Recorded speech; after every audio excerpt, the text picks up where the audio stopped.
Okay, so the last thing to do wiring wise, hopefully, is the water temp sensor. So I went ahead and bought a GM sensor that's looks kind of crappy for an OEM sensor, but it is OEM. Delphi right there. And anyway, I bought this because the sensor that is in that little union block thing, the Ford sensor, I couldn't get it to calibrate correctly in the Speeduino. For the life of me, it just would not read properly. I don't know if the sensor is bad or what. It's probably bad, but out of all of the resistance values that I could find online for either just a normal Ford Mustang, or even I found values on a Ford Explorer forum, and they still didn't read correctly. So when it was ambient temperatures like 62 degrees in the garage, it said right off the bat when I set it to Ford, it said it was like -12. So that sensor is probably bad, but I'm not going to take any chances of ordering another Ford sensor and then getting a bad one unless I'm spent buying OEM. And if that's the case, I mean, I've already gone with a GM map sensor, GM AIT, so it's like, well, might as well just stick with the GM sensors because even if they don't work, I can use them on something else. So real simple, just like all the other stuff. I'm just going to pull that connector off, depin it, and put this connector on. Hopefully, threads are the same. I can't imagine them not being different, or not, wait, English. I can't imagine them, damn, this one's really messing me up. I can't imagine the threads being different. That was way too difficult. So, to get to that, I have to pop off the coils, which isn't too big of a deal. And while I'm in there, I'm also going to nip off this on the throttle body linkage here. And I'm also going to take all that off because I have to put gaskets in. So it's just kind of a convenience. I think a convenience to do this. I need to move that, and that's all. So I'm going to go ahead and get started.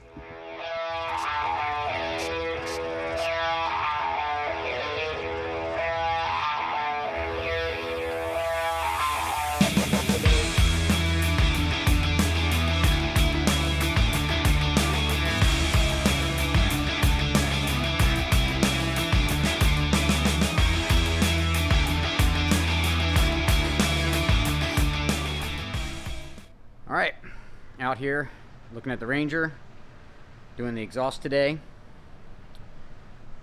I've got the big stick right here, welding it up.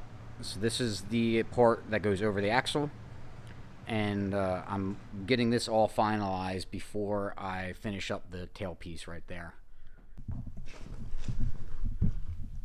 Okay, so right there we've got the V-band on the downpipe, and then it's a straight shot all the way back to here, right at the spring perch, and then it's 245s, and it stays high, and this is all 3-inch, stays high, goes over there, and then another 45 that kicks off to the left, and then I actually was out of 45, so I took one of the 90s and just cut it to the proper angle.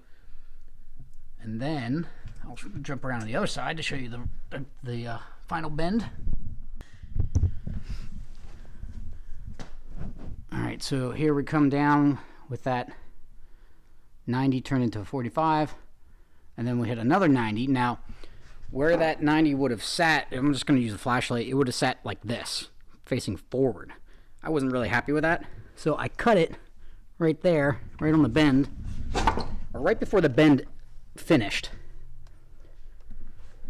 and then just rotated that piece 180 degrees, and then it kicked it just slightly to the back, slightly to the rear. And that's exactly what I wanted. So I'm really happy with that. And there's enough meat here that if I wanted to put like a nice chrome tip or something, I can still do that and not have it stick like super far away from the body. So I had an issue on the downpipe that after I tack welded the V-band on the end of it, I couldn't get it out of the truck anymore. That little bit of extra outer diameter gets wedged between the transmission and the body, where it didn't have that previously, so it just kind of slipped between the two contact points. So what I had to do is cut open this section right through here. So it started out as a little trim there. Excuse me. It started out as a little trim there, and then that got me to a certain point, and then a little trim here, and then ultimately this is about the space, because it basically, that V-band right here comes through here and kind of like swings in and then forward and then down just enough to get past the fender. So unfortunately, with that V-band, I just really didn't think that was going to be that much of an issue, but it is. There's that. That takes care of that. I've got the rear crankcase vent, the check valve hose right here. The other vent is going to be right there on the filler neck, which is kind of stupid in my opinion, because every time you put oil in it, it fills with oil. So it's like, I don't understand what the fuck they were thinking. I guess because this was plumbed to the intake, vacuum, under vacuum all the time, whatever. Not my engineering job. The catch can came in. Pretty disappointed with the size of it. The Chinese are really good at scaling things in pictures to make them look larger than they actually are. And it came with a wad of stainless steel Brillo pad, or stainless steel wool, and the pocket that you put it in is only like that big, and they gave you a big old roll of it. So I just pulled that apart and stuffed it in there. Actually, I'm going to show you that. All right, so this is where I was disappointed. This guy right here, that little, it's a condensing chamber is what it really is.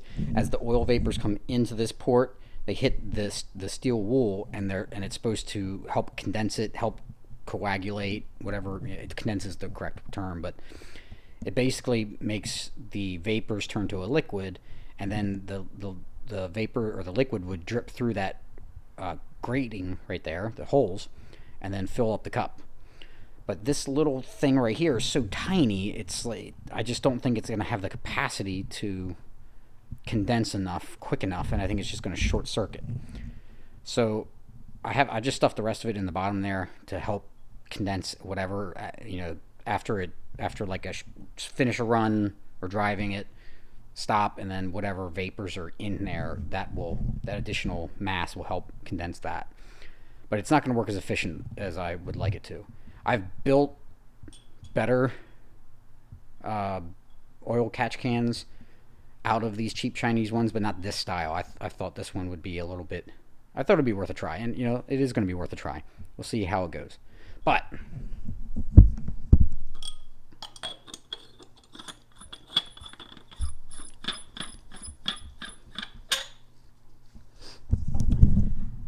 mounting of this thing, I'm going to be tacking it. Let me get this out of the way.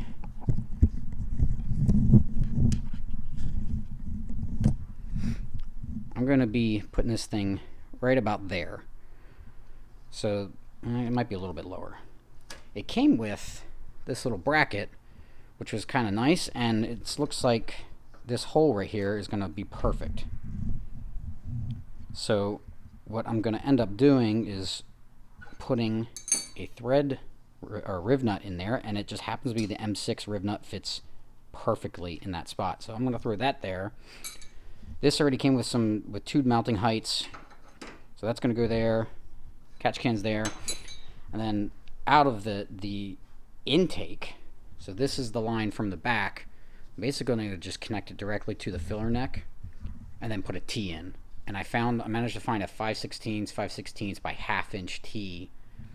So that's going to go somewhere in this area, and then that 1/2 inch line is going to run over to the inlet of the catch can. And then the outlet, I haven't figured out exactly where I'm going to pull that from. Like I talked about previously, maybe if I included that part. I like pulling intake, or I like pulling the vacuum on the inlet of the turbo because it's a constant vacuum.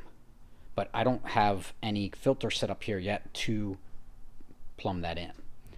So I'm thinking if I get a large check valve, I can pull vacuum. No, when it's under boost. Okay, so when it's under boost and there's blow by, it's going to pressurize that tank with no, and if it's hooked up to there, it's not going to go anywhere because it'll be this, the check valve would keep it from flowing. So that's not going to work. All right, I'm going to think about this a little bit more. I think I'm going to have to do some kind of intake filter setup then to get that vacuum source for the catch can. But in the meantime, I'm just going to leave it open here. Maybe if I can dig through my box of stuff, I might have a filter that will stick on there. And if I do, awesome. If I don't, I'll just leave it as is until I figure out what I'm going to do up there. So I'm going to crack at it, get that in there, and then I've also got some suspension stuff to work on. So I was getting ready to mount this thing up, and it comes with this, a set, so two nut and bolts to bolt that bracket to that bracket. But that's annoying as hell to try to get in there like that. And it turns out the I don't know if this thing will go focus. No, I don't think it will.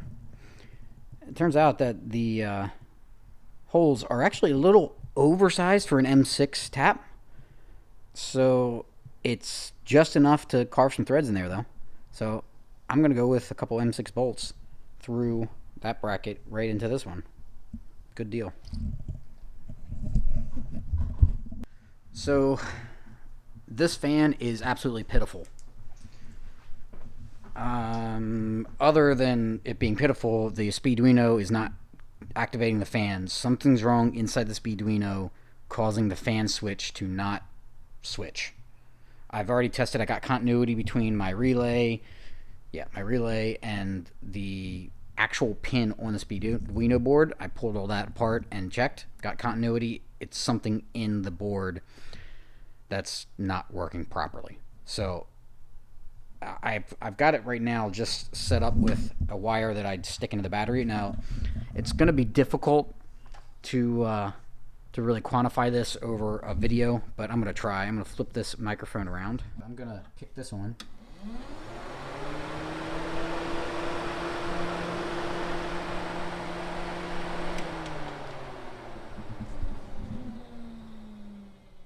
Okay, so yeah, like I said, I know it's difficult to quantify over a video, but this thing just does not seem like it moves a whole lot of air. It doesn't sound very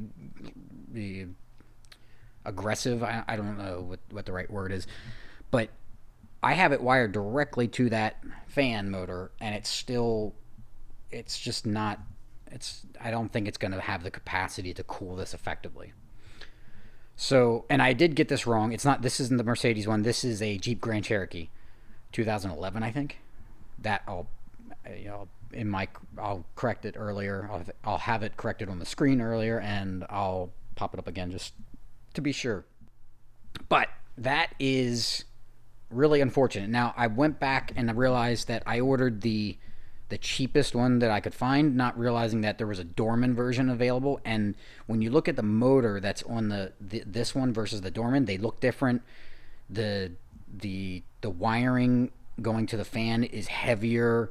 So I think this is just like the Temu version. This is it has the physical shape, and it is a fan that moves air, but it's not the right fan motor. Now, if that right fan motor occupies that housing that I cut off, like I think it should, then we have an issue. It's not going to fit. But there's other bad news.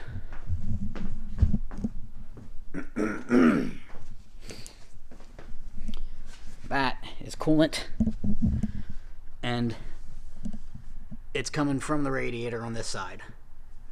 Now, what's not totally clear is if it's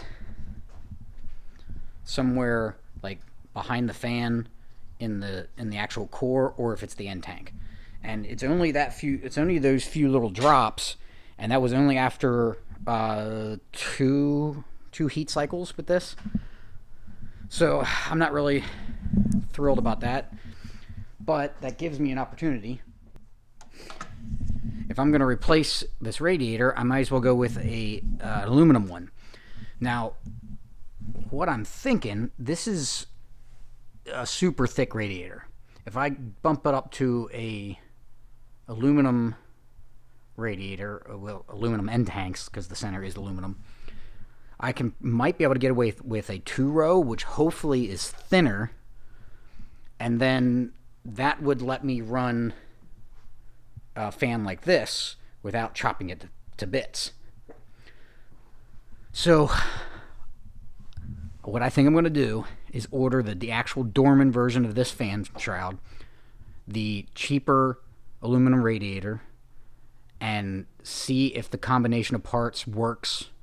See if first off, test the fan before I chop it up.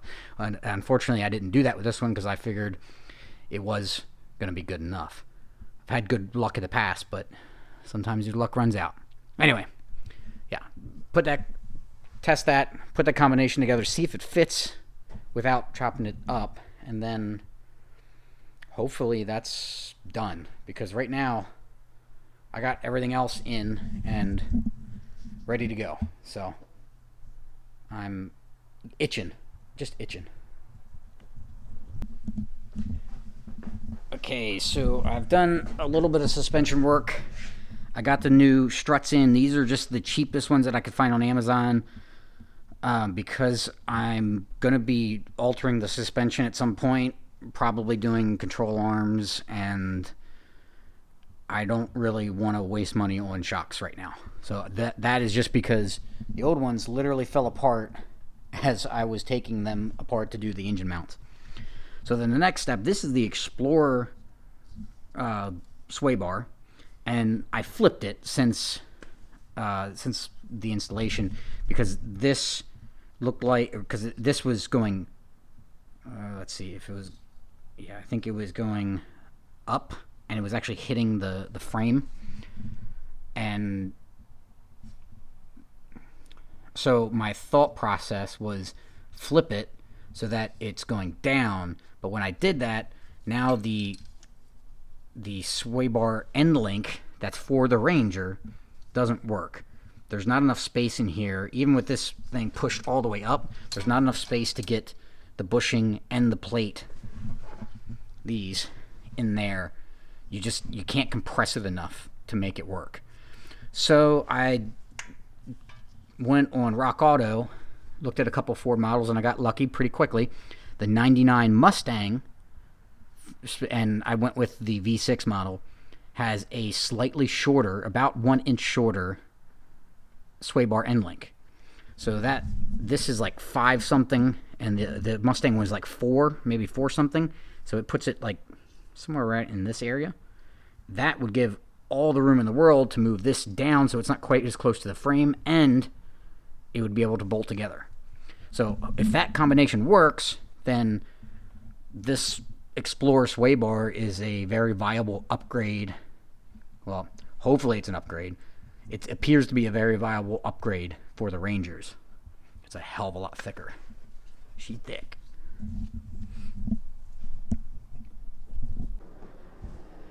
Okay. Back from the machine shop. Drive shaft is done and ready to go, which means as soon as the suspension is taken care of, I can actually do a test drive to see if my tune is good enough to go around the parking lot. I'm super stoked. But just in case I did not have any footage of this before or go over it, this was bent somewhere right around there, because the junkyard that I pulled this out of uses a giant fork loader, and they fork right there, right where the drive shaft dips down, and all the weight of the truck goes right on the tube. So Unfortunately, every single one in the junkyard was like that. So I found a local guy who does drive shafts, and he redid the whole tube with a heavier wall, smaller diameter. So it starts off at a 3, the factory, and then bumps up to like 3.5. And it was a little bit cheaper to go this route. And all the extra space I can get by making a smaller diameter, I'm all for, even if it is a little extra weight. But brand new universal joints, I'm going to throw this thing in, fill the transmission up with fluid, and put the shifter assembly together. Hell yeah.